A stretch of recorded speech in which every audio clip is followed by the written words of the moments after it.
Hey guys, what is going on? This is card number 5, and today we're going to continue the top 10 series, and we're going to do top 10 first baseman for today. We're going to start out with honorable mention.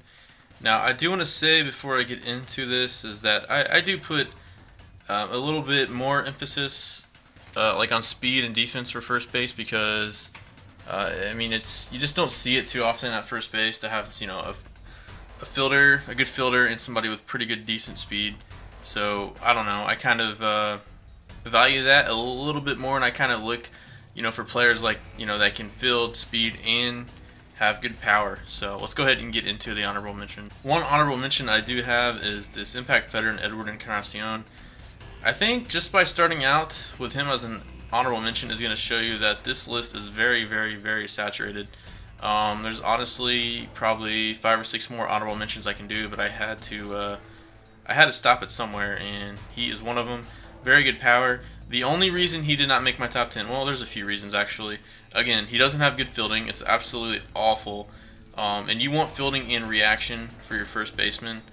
The speed is okay. Speed's actually not that bad. And the fact that he doesn't hit righties particularly well. Like, I want a first baseman that can hit righties. I mean, he can get the job done, especially if you can have a good precision with your PCI. But I want my first baseman to be able to crush righties and lefties, but they got to be able to hit righties first and foremost, and he's just not really somebody that you can rely on compared to other first basemen. The next we have as an honorable mention, again, these are in no particular order, is Willie McCovey. Again, he's actually got alright fielding, and he throws left-handed, so I kind of do like that. And this guy was like really close to making the top 10.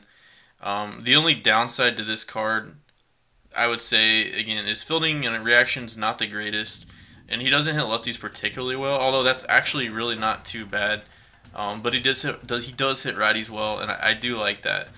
He just did not, unfortunately, make the cut for top 10 because it's so saturated. But this is a very solid card nonetheless. Another honorable mention is Orlando Cepeda, and this guy was probably actually borderline honorable mention. He's not a bad first baseman, but I would really never start him unless there's an event going on, or if you're going to put him on your bench to hit lefties. The thing I really, really do like about this card, and the reason he did make the honorable mention list, is I love the fact he has good speed for a first baseman at 60 speed, which doesn't sound like a lot, but for a first baseman, that's really good, especially compared to some of these other guys we're going to go through, or some of the other first basemen that are like 30 speed or 20 speed. It gets really bad. So I just value a first baseman that can have a lot of speed because it's hard to find. His defense is so-so. It's not terrible. It's okay. And he crushes lefties, so this is a good platoon guy. One other reason I do like Cepeda a lot is he has really good plate vision for a lot of these first basemen you're going to see, they strike out a lot, but this guy will put the ball in play, and he's always going to have a pretty decent sized PCI, even against righties. He just lacks a little bit of power versus righties. Another honorable mention I'm going to throw in there is the Eric Karros. Again, you have to get lucky to get this card. It has to be the reward for your Diamond Mission starter. This card I do like because he has pretty solid defense, and he has pretty solid speed for a first baseman. His reaction is pretty bad, but this is an interesting card. One of the few kind of I don't even know if you'd consider inverse splits. He has more power versus righties, but he has more contact versus lefties. So he bats right-handed, throws right-handed. So he's going to give you something whether he's facing a lefty or a righty. So this card kind of intrigues me. Not enough to make the top 10, but he definitely is an honorable mention in my opinion. Just kind of a unique card, but I do like him. He kind of reminds me of the Cepeda with his speed, and his fielding isn't too bad either. So we're going to move on to the next honorable mention. Our next honorable mention is going to be Anthony Rizzo, and really the only reason I'm putting him in the honorable mentions is because he is a live series card, and he has the capability not only to play up with inside edge, but he has these active quirks. So if we look at his quirks, he has a ton, probably some of the most for any card in the game. He has Road Warrior, which is going to give you a PCI boost on the road. Unfazed, get a PCI boost at 2 strikes. Breaking ball hitter, going to hit breaking balls better. He's going to hit better when your team's behind. He's going to hit better in the 9th inning or later, and he's going to have a PCI boost when there's a runner on third, less than 2 outs. So 1, 2, 3, 4, 5, 6 active quirks for this guy. So there's a lot going for him, and there's a lot of other things to account for that increases PCI. And plus, like I said, you have the inside edge. Like today, he's playing up versus lefties. So he's kind of just a nice guy to have, at least on your roster. And play him occasionally when he's playing up, because all of his quirks are fantastic. I also like that he's left-handed. He bats left-handed, throws left-handed, and he has pretty good fielding and above average speed for a first baseman as well. Another honorable mention, and again, he probably would make the top 10, but since he's hurt, he doesn't really get the inside edge. And unfortunately, you kind of have to look at things like this at a very saturated position at first base. Freddie Freeman hits righties really well. I like his swing. He has a couple quirks. Actually, he actually has a lot of quirks. I take that back. He's got Road Warrior, first pitch hitter, Dead Red, Rally Monkey, and Fighter. So this guy is honestly was probably the next one in line at being in the top 10. Again, he's not going to get inside edge, and I just don't really like him versus lefties, although that's not terrible by any means, and his plate vision is not the greatest. If his plate vision was a little higher, or if he had like a little bit more power versus lefties, I would definitely consider him. His fielding is not too bad, and his speed is so-so, but this guy was probably 11th on our top 10 list, just missed out, but he is an honorable mention. And for our last honorable mention, Fred McGriff. Kind of similar to Freeman. I think Freeman's better. This guy probably just barely made the honorable mentions list, and you pretty much get him if you get Freeman, if you just do the team epic. But he crushes righties, and he doesn't hit lefties all that well. Kind of mediocre vision. Doesn't have very good fielding or speed either. But I do like the fact that he just hits righties really well. I would prefer somebody over, like Willie McCovey over McGriff, or I would take Freeman over him. This guy was probably one of the last honorable mentions I just threw in there. Next, we're going to go ahead and get into our top 10 list. At number 10, and this was kind of a surprise to me until I actually looked at the attributes, is this Ryan Zimmerman. And the reason I like him is he's just a very balanced card. He hits righties really well, but he crushes lefties. Vision, I wish it could be a little bit higher, but it's not a huge deal when you already have 86 and 99 contact. The power, I mean, the one downside of this card is obviously going to be like the power versus righties. You're going to want a little bit more. But the fact that he is pretty much like, I compared him to Cepeda, but I thought that I would rather have a card like Zimmerman over the Cepeda because he has a little bit more power, whereas the Cepeda had more contact. Plus, I didn't like Cepeda's stance all that much. And then this card actually is a pretty decent fielder as well, so all things considering, I like Zimmerman because of his balance, and he makes it in the top 10 at number 10. At number 9 is the Victor Martinez, and you're probably thinking, why isn't this card higher? It's really the fielding and the speed. I don't like having that fielding at first base, although it's not a killer or anything, but compared to other first basemen that we're going to go over, they have much better fielding and reaction, and they're going to make a lot more plays. Like, I think defense is kind of important at first. It's not the most important thing, like compared to shortstop or outfield. But I don't know. I just don't like that fielding and reaction and speed too much. And I guess another knocker, if you're going to be really picky, is his power versus righties. There's a couple other hitters that are very similar to Martinez that we're going to get into next, and I gave them the slight edge because they hit righties better. Victor Martinez hits lefties better. I would rather take a guy that hits righties better because they're going to be facing right-handed pitching more often than not. You're going to be facing right-handed pitching about 2/3 of the time. But this is a very, very solid card. You definitely can't go wrong with this card. It's in the ticket counter, so it's pretty much essentially a free card, and he comes in at number 9. And at number 8 is the breakout Kendrys Morales. Now, again, I was going to put Victor Martinez over Morales, but the more I looked at it, the more I slightly favored Morales, and here's why. He hits righties better than Victor, at least to the 97 power. That really is intriguing. So, I mean, that's some of the best hitting versus righties. Of course, both of them are switch hitters. I guess I should mention that, obviously. You guys should probably know that if you're watching this video. And he doesn't hit lefties as well as Martinez, but he still does pretty well against lefties. The one thing Martinez has an overall advantage in is the vision, which I don't put like a ton of impact in division. I think it's important, but I definitely think contact is more important. And I really put a lot more emphasis, again, at facing righties. And then I guess something else you could mention for this card is that his fielding and speed is, although it's not great, it's still, moderately better than Victor Martinez. So I gave the guys, it was really close. I gave this card just a slight edge over the Victor Martinez. Coming in at number 7 is going to be the All-Star Adrian Gonzalez. You get this card by completing the whole entire AL East collection. I really don't think it's worth it just to get a first baseman, but this is a very solid card. Now, this is probably going to be the only card in the top 10 that you would probably think about quote-unquote platooning. You don't have to platoon him though. I mean, you're just getting really picky at this point.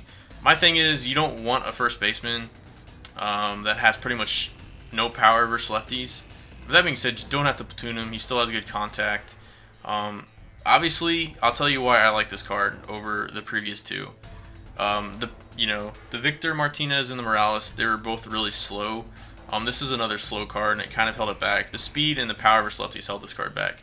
He absolutely demolishes righties, similar to the Kendrys Morales, and he hits righties better than like the Zimmerman and the Victor Martinez, so that's why I gave him a slight edge over those. But really, the one thing that I really liked about this card was the fielding. Is 90. You just don't see that quality of fielding for a lot of first basemen. Again, it does come in handy because there's a lot of hard hit balls hit down the line that this guy's going to make plays on that other, corner infielders won't make those same plays. Again, fielding isn't everything at first base. I also like that he's left-handed, so he's going to be able to turn double plays easier. You don't see too many true left-handed first basemen. Again, this card would be ranked higher. Say if he had like 60 or 70 power, he'd probably be like in the top 4. But he ranks 7th on this list.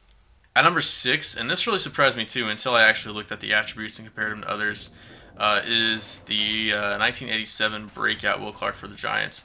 Again, I've always been a big fan of this card. He doesn't have quite as good of a defense as the aging Gonzalez, but he has 75 fielding, which is pretty solid for a first baseman. He also has that 58 speed, which is well above average for a first baseman. Good reaction at 70. And he's also throws left-handed, so I mean those are all bonuses. He's a good fielding first baseman with above average speed. But what really stands out to this card, to me, is that you don't have to platoon a card like this. Whereas in Adrian Gonzalez, you're gonna have to make the argument that if the game is on the line, you have him up. They bring in Chapman. You probably you got runners on first and second. You probably aren't gonna trust Agon too much to have that scenario because there's a high chance, if he hits the ball on the ground, it's going to be a double play, and there's not a very good chance he's going to hit the ball out of the ballpark to win you that game. It is getting quite nitpicky, though, because Agon had, really good contact for lefties, but I favor power, especially at the first base position. And this is a guy you really don't have to platoon. He's an overall good first baseman, and of course he hits righties better, and he bats left-handed. So, I mean, I love everything about this card. And honestly, I really overlooked it until I actually, looked at all the first basemen, and he really surprised me. But he comes in at number 6. Coming in at number 5 is the Player of the Month, Eric Thames. This card can hit, guys. This is probably one of the best hitting first basemen out there. You can make an argument it is the best hitting first baseman out there, considering the fact he's left-handed. So again, you're going to see more right-handed pitchers. But the fact he hits lefties really well too is one reason I put him over cards such as, the Gonzalez and some of those other switch hitters. He's not a switch hitter, but he hits both sides, both handedness pitchers very well. The one downside of this card, and I will say it, is the plate vision. For hitting wise, you kind of do notice that 48 vision, especially against righties. It seems like the PCI is smaller than what it should be, but if you can put the PCI on the ball does fly. I will say that he has somewhat of a kind of a slower swing, or at least it felt like to me. But, I mean, he has really good oppo power. I guess most people do in this game. But this card can just flat out hit. And, again, some other downsides of this card is going to be the fielding. His speed so-so, but his fielding and reaction's bad. And it was pretty noticeable in the game.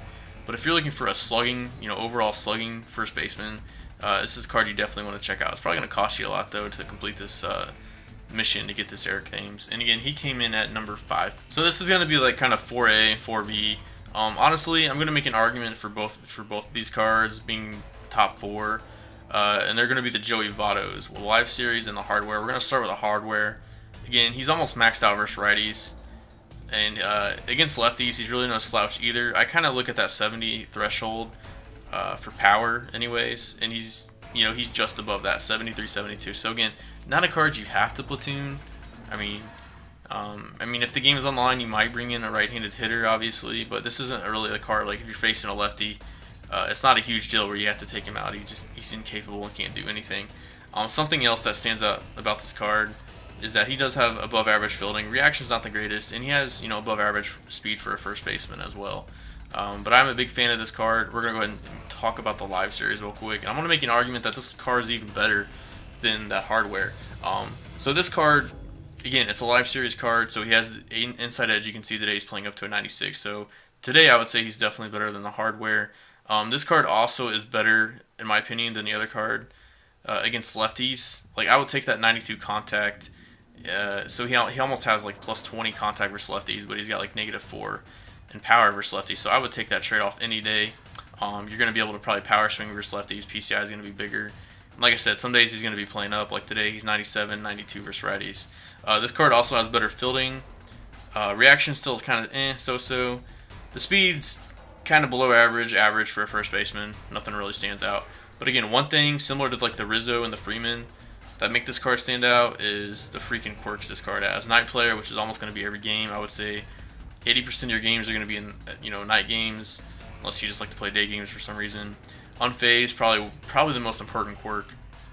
You get a PCI boost with 2 strikes, dead red, or breaking ball. So you throw this guy a fastball or breaking ball, he's going to hit the ball harder, or he's going to get a PCI boost because of those 2 quirks there.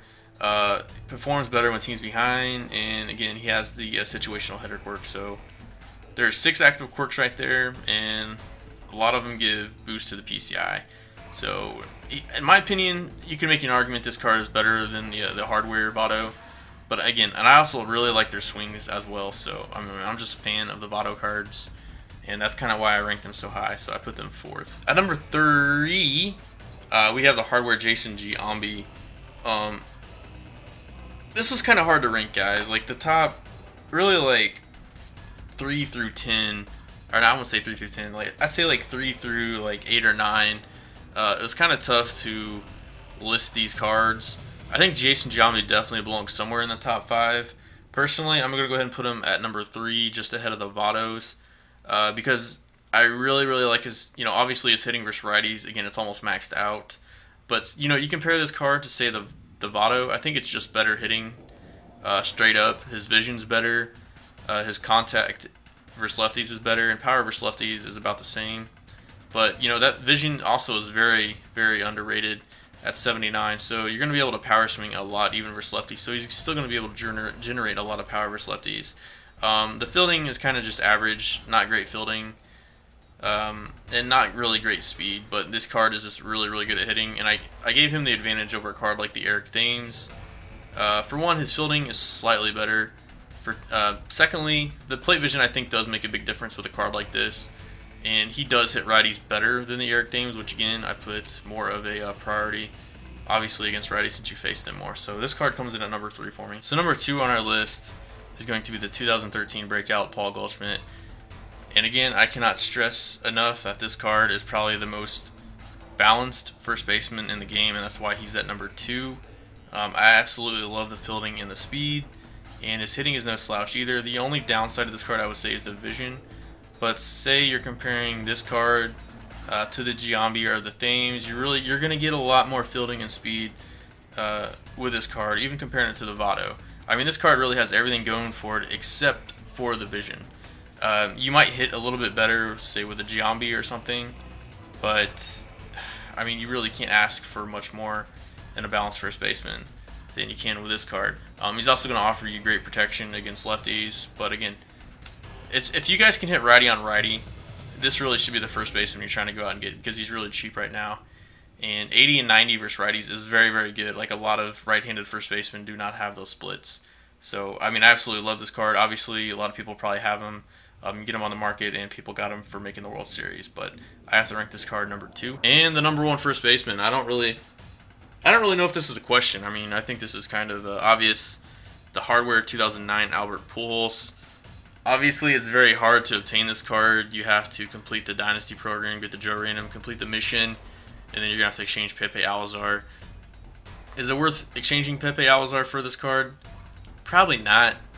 It's probably not worth it. I mean, the chipper might be a better bargain since he's a switch hitter. But if, for this list, the sake of this list, he's absolutely the best first baseman in the game. Similar to last year, his hitting attributes across the board are almost maxed out. 97, 97, 98, 99, 94 vision. That's just incredible. His fielding is also really good at 78 fielding, and he has, I would say, above average speed for a first baseman at 50 speed there. Reaction, if there was one downside of this card, it's probably the reaction. And I guess I wouldn't even say the speed's a downfall. 50 speed's still probably above average compared to a lot of first basemen. But I really don't think there's a question that this is not the top first baseman. Again, you guys could probably make an argument, you know, to honestly, like the goal to Giambi, Votto, Eric Thames, you probably could, you know, interchange them however you want. You could probably throw the Agon and Will Clark in there. This is a tough list to do. It's very saturated, and I know I missed some other guys as well. So, but I had to, you know, I had to draw the line somewhere. So, anyways, let me know what you guys think of the list, and let me know who you guys think the best first baseman is and what first baseman you guys are using. Anyways, hope you guys enjoyed the video. This is Carl Number 5 signing out. Peace.